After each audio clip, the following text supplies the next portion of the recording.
Hello everyone, and peace of Christ to all of you. In front of us we have Mr. Naif. I said, I don't know what his name is. He is saying, Arab for Christ, come here, debate me in front of all people. Don't run away. You just talk too much.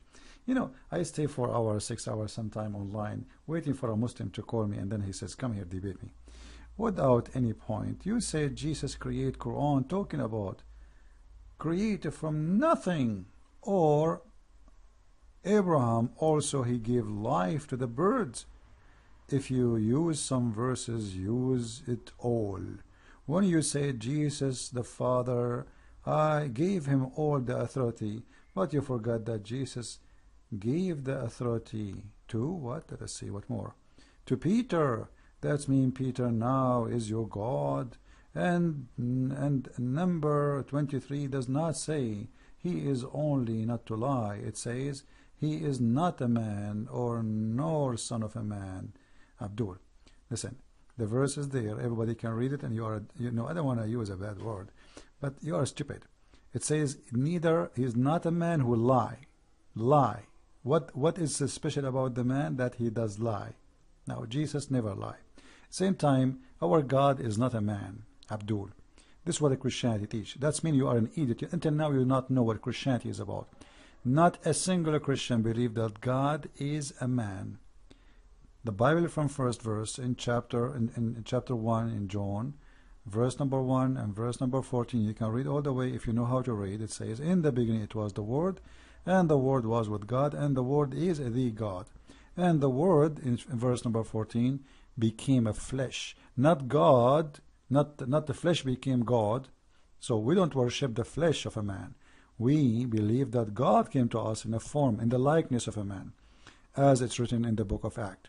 So he came to us in the likeness of a flesh, a sinful flesh. What does that mean? A human being is sinful. So the Messiah came to us in a form of sinful flesh, but yet he have no sin. So stop being stupid. The whole point of that verse, that God is not a man who lie. Otherwise, in the Old Testament, we know that God, he came to Abraham, and he came to him as a man. Hello? I remember when the idiot did that, he said that the Jews don't believe in what Christians believe, that God is a man, or he come in a form of a man. First of all, the Jews don't believe that God is a man. The Christians don't believe that God is a man, but they believe that can come in any form he wants. And this is what happened in Genesis 18. In Genesis 18, we see the story of Abraham, where he visited in this earth by the Lord Almighty himself. So here you see that Abraham, he was in his inhabitant, and the 3 men stood by him. And when he saw them, he ran to meet them from the tent door, and bowed himself toward the ground, and said, my Lord, if now I have found favor. So you can read the rest. So here you will find that the Lord is coming to Abraham. This is not a new let us say theory of God coming as a man. Christianity believe in it, the Jews don't believe in it. God came as a man before, and God is capable. Otherwise, why is God? If your God cannot come as a man, it means he is not qualified to be God, and he is not capable of doing it.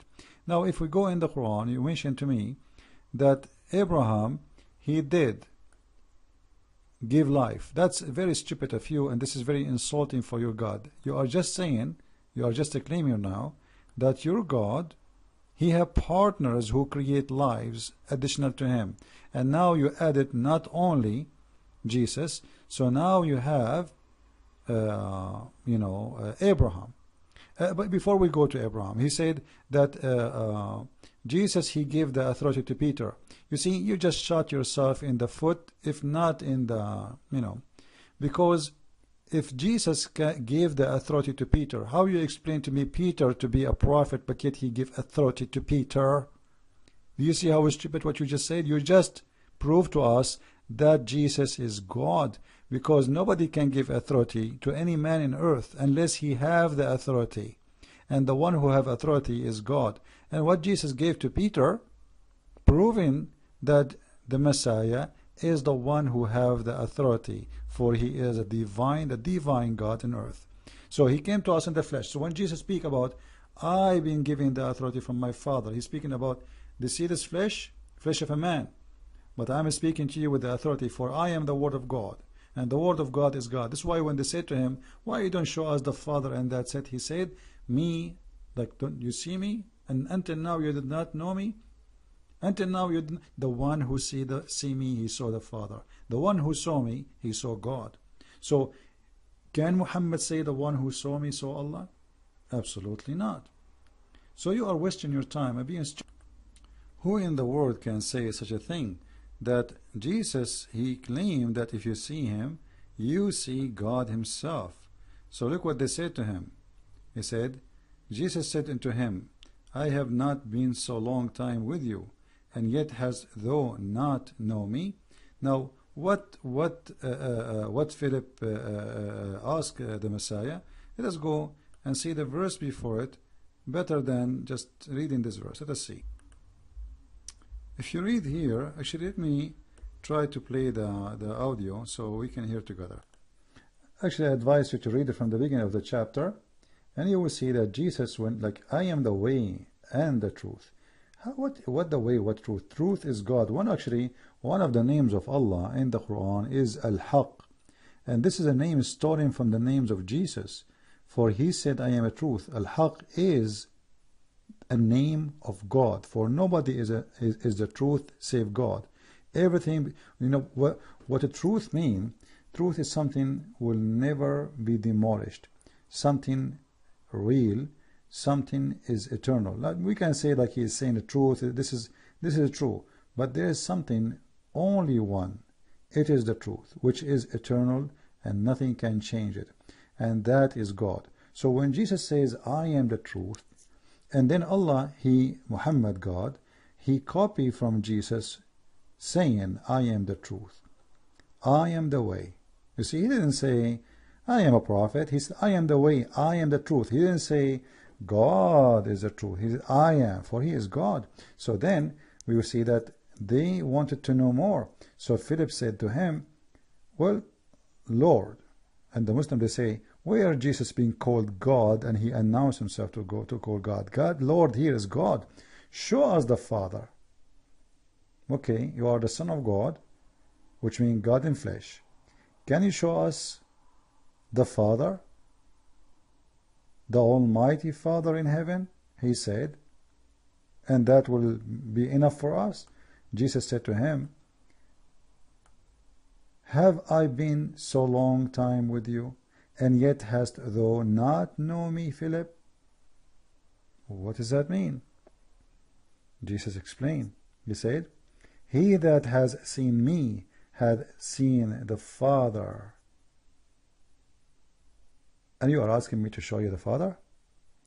So how more clear we can show it to the Muslim that Jesus saying that he is the Father and he is God, and yet the idiot, they say to you, where Jesus said God? I did that. He's saying, I tell them, Zakir Naik, Brother Twitter, if you thought the whole Bible, you will not find one chapter in the Bible that said, Jesus said, I am God, worship me. No, what idiot you did? It says there, I am God, and they worship him. It's in the front of you. They are calling him Lord. They are bowing down for him. They worship him. There is tons of verses in the Bible speaking about people worshiping Jesus. And here he's saying the one you see him, the second you see him, you are seeing God. The person, he's not asking to see Jesus, he's asking to see the Father. Show us the Father. And that will be enough for us. Satisfy for us. He said, the one who saw me, I am with you all this time, and you do not know me yet, Philip? The one who saw me, he saw the Father. And then he says, believe in me. Or believe, we don't want to skip this one. Believes though not that I am in the Father and the Father in me? The words that I speak unto you, I speak not of myself, but the Father who doeth on me. What does that mean? In the flesh.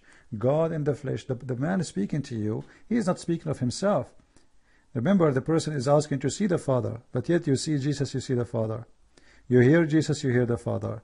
You listen to Jesus, you believe in Jesus, you believe in the Father, and you believe in Jesus in the same time. For that is God in the flesh.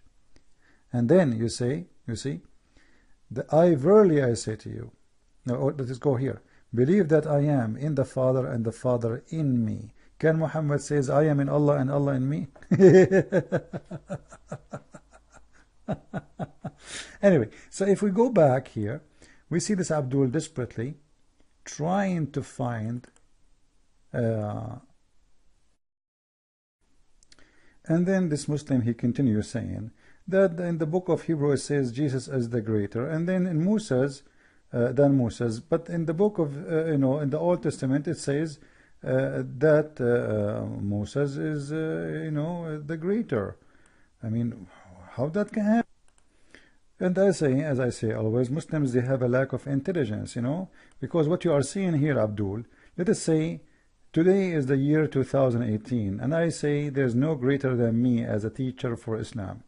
But this is in my time. And Jesus came long after Moses, you Abdul idiot. So, and it's not talking about a prophet here. Jesus is not a prophet. They call him a prophet for he prophesied, but this is one of his names. They call him Lord, they call him Master, they call him Rabbi, they call him Prophet. God is the only prophet in the world. Otherwise, all the other who call them prophets, they are just speaking what God prophesied. So the word of prophet actually fit only with God himself, not with the man. The man, he deliver the prophecy which is coming from God. So when he say he prophesy, supposedly he is not really, the word is not accurate, it's not truly accurate, because the prophecy is coming from God, not from him. It's not him who prophesy, but language is limited, and when they say someone is a prophet, it meant like the meaning including that he is speaking of God saying to him. Otherwise, if a man prophesy only from him, that is not from God and he is not a prophet. Let us say he succeed to predict something to happen, but it might be luck. It might be, this guy is so smart to the point, sometimes like, okay, I can predict, okay, the economy is bad, people are angry, there's no jobs, and then we will have revolution. So I predict revolution. But this is not about really knowing the unseen. It's more of like, let us say, studying the pattern of a human nature and of life. But here we are not speaking about Moses when Moses was exist in the time of Jesus. So you are missing the point because you are Abdul. If the book says, let us say not Moses, anyone, let us say in the time of Elijah, says Elijah is the greatest prophet. And then there's a verse says Moses was the greatest prophet. And then a verse says Ezekiel is a great. Every prophet is speaking about him in his time. All right. Same time, if it says there's no greater until now than Moses, then now greater until now, not after Moses. So don't be stupid and don't be fool. Like, did you ask even yourself, who is the one who wrote this book? You don't even know, right?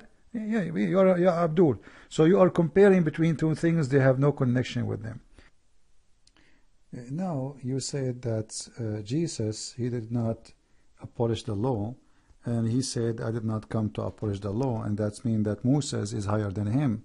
That is a very stupid statement from you, because this is not the law of Moses. You see, when we say the law of Moses, that because Moses is the one who been delivered the law, but this is not his law. This is the law of God. Moses has nothing to do with it, unless it is Moses' law, which means something Moses said to his people to do. So it says here, think not that I came to destroy the law. Which law? This is not the law of Moses, this is the law of God, which means his own law. Or the prophet, which means what the prophet taught you before me. I am not come to destroy, but to fulfill, which means there's nothing to be destroyed, but something to make it perfect. For verily I say unto you, till heaven and earth pass, one just or one title shall not wise pass from the law, till to be all to be fulfilled. Now here you will see Jesus is speaking about the law, which is his law, not the law of the prophet. The prophets are his servants. And then he says, read with me carefully.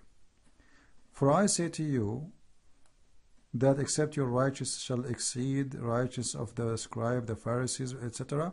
And then he says, you have heard that it was said of them of all time, this is the law been delivered to you before, that shall not kill. So what the law? You shall not kill. And whoever shall kill shall be in danger of judgment, which means he will be killed for killing. But I say to you, do you see the word but? But here, it is the authority of Jesus. So now he is fulfilling the law. The law is given to you for a certain time for a reason, but I perfect the law for you. But I say unto you, now hold on. Here, this is the law. Well, what is the additional? The additional is Jesus fulfilling the law. He is making it perfect. But I say to you, that whoever is angry with his brother without the cause shall be in danger of judgment. And whoever shall say to his brother Raka shall be in danger of cancel. But whoever shall say, thou fool, shall be in danger of hellfire. That is Jesus, the God is speaking. So you are saying to me that Jesus did not destroy the law of Moses. That's because you are ignorant. For Jesus is the law. The law of Moses is the law of the Messiah, not the law of Moses. Moses is just a man deliverer. And this is why he says, it been said to you, but I say to you. So is he here now destroying? No, he's making complete. Same as the stoning, same as a divorce. So like as an example, the Jews are allowed to divorce, and they used to divorce, and even the same as Muslims, they abuse women. They marry them for a certain time, they get older, they go and marry a brand new wife, the same as the Muslims do. So Jesus, he said, it been said to you, it been said to you. Go and search in the Bible, it's about it been said to you, but I say to you. Who is he to say, but I say to you? For he is the lawmaker, and Moses is just his servant. Who is the one giving the authority for the Messiah to complete the law, to fulfill the law, and even to change what is they used to do, the habits, the way to practice the law? As an example, the Sabbath. The one who breaks the Sabbath should be killed. The Messiah said to them, the Sabbath was made for the man, not the man was made for the Sabbath. But he did not break the Sabbath really. He just made them understand that they are ignorant and they do not understand what the Sabbath is about. So you are speaking of something you have no idea. Jesus is not obeying the law of Moses. It is Moses obeying the law of Jesus. Jesus is not obeying the law of the Jews. Jesus is showing us that he is the best example to follow the law that's which he made. So when, imagine we have a president, he make a law, but he is the one says, okay, nobody can cross the light when it's red. But him and his family, they cross the light when it's red. That is the worst example. And that's what Muhammad, he said to them, don't approach your wives when they have their period, but yet the idiot, he was sleeping with them when they have their period. And we can give you tons of examples. So Jesus here is the lawmaker, and this is why he's saying here, but I say unto you. The Jews will say, who are you to say that to us? We have the law already. Who are you? What do you mean? And that continue all over the Bible about Jesus saying, I say to you, I say to you, but I say to you. Hear with me. You have heard that was said to them of all time, that shall not commit adultery. Okay, so what the law? Don't commit adultery. But I say to you, that whoever looked at a woman to lust after her had committed adultery with her already in his heart. So here the law. So what is the need of this?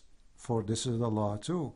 The law of the maker of the law is now more perfect. It was given them for a certain time, and now it is time to fulfill, for the Messiah is between us. So all of this, and you are saying to me that Messiah is not higher than Moses. Who is Moses? Moses is no one compared to the Messiah. And you can keep reading all the chapter in front of us. You will see all of it. It says, it been said to you, but I say to you. It has been said, whoever shall put away his wife, let him give her a writing or of divorce. That's it. This is the law. So when people, they practice this, they are not breaking the law. They have the right to divorce. Look what Jesus said. But I say unto you, that whoever shall put away his wife, saving for the cause of fornication, causes her to commit adultery. So this is a new vision of the law, and this is a new, let us say, a high quality forward for people to live with, high standard, let us say. So Jesus here, when he speaks about fulfilling the law, this is his law, not the law of Moses. And you can read, keep reading with me, saying, Jesus saying, but I say to you, but I say to you. But obviously, it doesn't matter, you Muslims, how much I say to you, you will stay, as they say in China. He left as a donkey, he never came back as a horse. Same time, when you mention to me the story of Abraham, because I want to go to Abraham, all what you gave me have nothing to do with our topic. You said Abraham, he gave life. And I'm so glad that you mentioned this, because this is showing me that you Muslims are pagan and you believe that there's many can give life. Look at this. This is your words, not my words. Abraham also, he gave a life to the birds. Be my witness, everybody. Abdul Muslim believed that Abraham gave lives. So now he said, and look with me here, he said also. I hope you can see that with me. He didn't say Abraham gave life only, he said also. What also mean? It means Jesus and Abraham, which means count with me. So how many now we have according to you give life? Abraham, and also here replacing Jesus. Plus who? Plus Allah. Okay? Plus Allah. Alright, so now Allah and Abraham and Jesus, they give life. So why you call Allah the creator? That's very stupid of you to say. Same time, if we go to the chapter, I ask you, where you get this from? And I know actually what you will quote for me, but I wanted you to say it so we can make fun of the stupidity of Islam. If we go here, we will find the following. He go down, you will see, I ask him, there is no such a verse in the Quran. Give me the verse, I'm waiting for you. Here we go. I said to him, false. Nowhere in the Quran it says Abraham gave life. You better show me the verses so we can laugh at what you said. I'm waiting. And I know exactly what he will quote for me. And this is why I wanted him to post it for us. So thankful for him, he did. He cannot hesitate to be beaten. Arab for Christ. Okay. But what about other comment? Matthew says, well, just wait. What is the post for him? He said about Abraham. He gave me the verse. Where? Maybe here. Let me find it. Hold on. Yeah, actually here. I missed it. I jumped over it by mistake. The Arabian Prophet, Surah Al-Baqarah 2, verse number 260. You see, you are posting for me a translation. I'm going to read your translation. I feel sorry for you. You see, when I say Muslims are fool and they are slow, and I say they don't even understand the religion, I'm not insulting. Read with me carefully. And remember, I'm reading your translation. I will not read any. This is a translation you accepted. This is the one you post for me. Let us see. Okay. And mention when Abraham said, my Lord, show me how you give life, you idiot. Do you see it?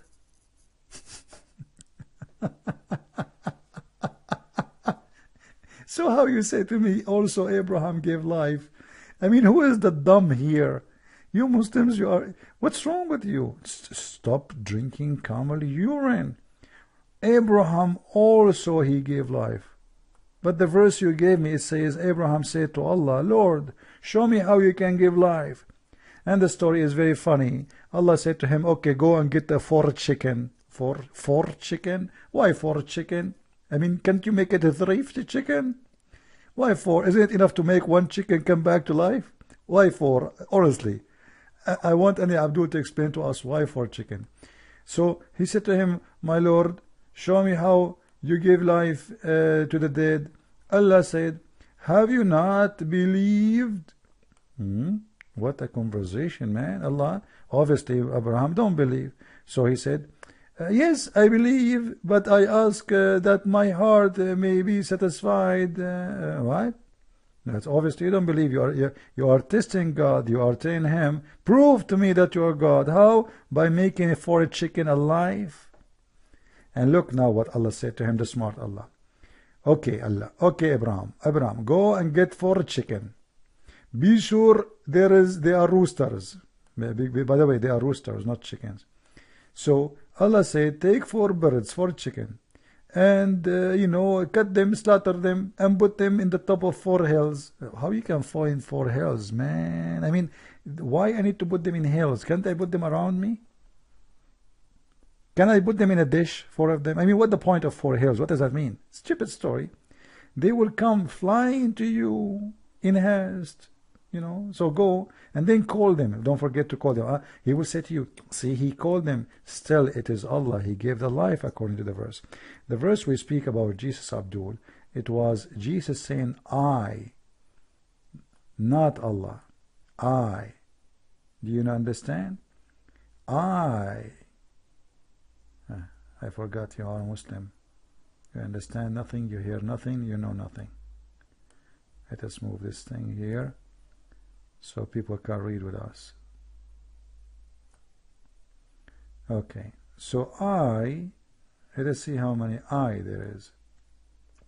I fashioned to you out of the clay likeness of a bird, and I breathe into the bird, and make it a bird. Who is the one doing that? Jesus. I. All those about Jesus, none of those you give, the verse you give me, none of them says that Abraham said, I fashion birds, I breathe. Do you know what it means, I breathe? It means I create life. From the breath of Jesus, life is coming into this bird. This is how easy to give life. Breathe. You see, this is about how simple it is for God, how easy. You see, I am breathing now. Imagine every time I breathe, I create a life. You see how easy it is? You don't feel yourself when you breathe, unless you are sick and you are smoked too much. So it's very easy. And this is how it is for Jesus. Where in the verse you gave me that Abraham, he breathed and he gave life? It says Allah, he gave life. Stop being stupid.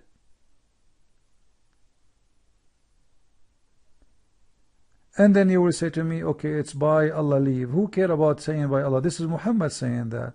But what is confirmed, that Jesus said, according to the Quran, I breathe into it, and it's going to become a bird. I announce to you what you eat.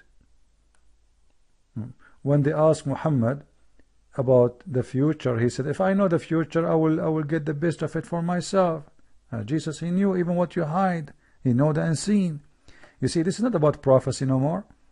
Prophecy is God telling me, prophesying about things will happen in the future. But to tell you what you ate at home, this is not a prophecy no more. This is about a person who exists everywhere. If I tell you right now what you said before you come, or what you did before you come to me, or what you had done all day long before you come to me, or all your life, this is not about prophecy. This is about me knowing what you did. And that's not an option for anyone except God. If we go to the Quran, we will find the following. Who is the one who knows the unseen? Who is the one knows the unknown? What I say to myself right now in my head is unknown. You will see even in the Bible, Jesus can read the mind of people around him, and he tells them what they are thinking about. So here you will see, it says, I announce to you what you eat and what you store in your house. Not only what you ate, what you store up, which means what you hide in your houses. How he can do that? Let us see how he can do that. When they ask your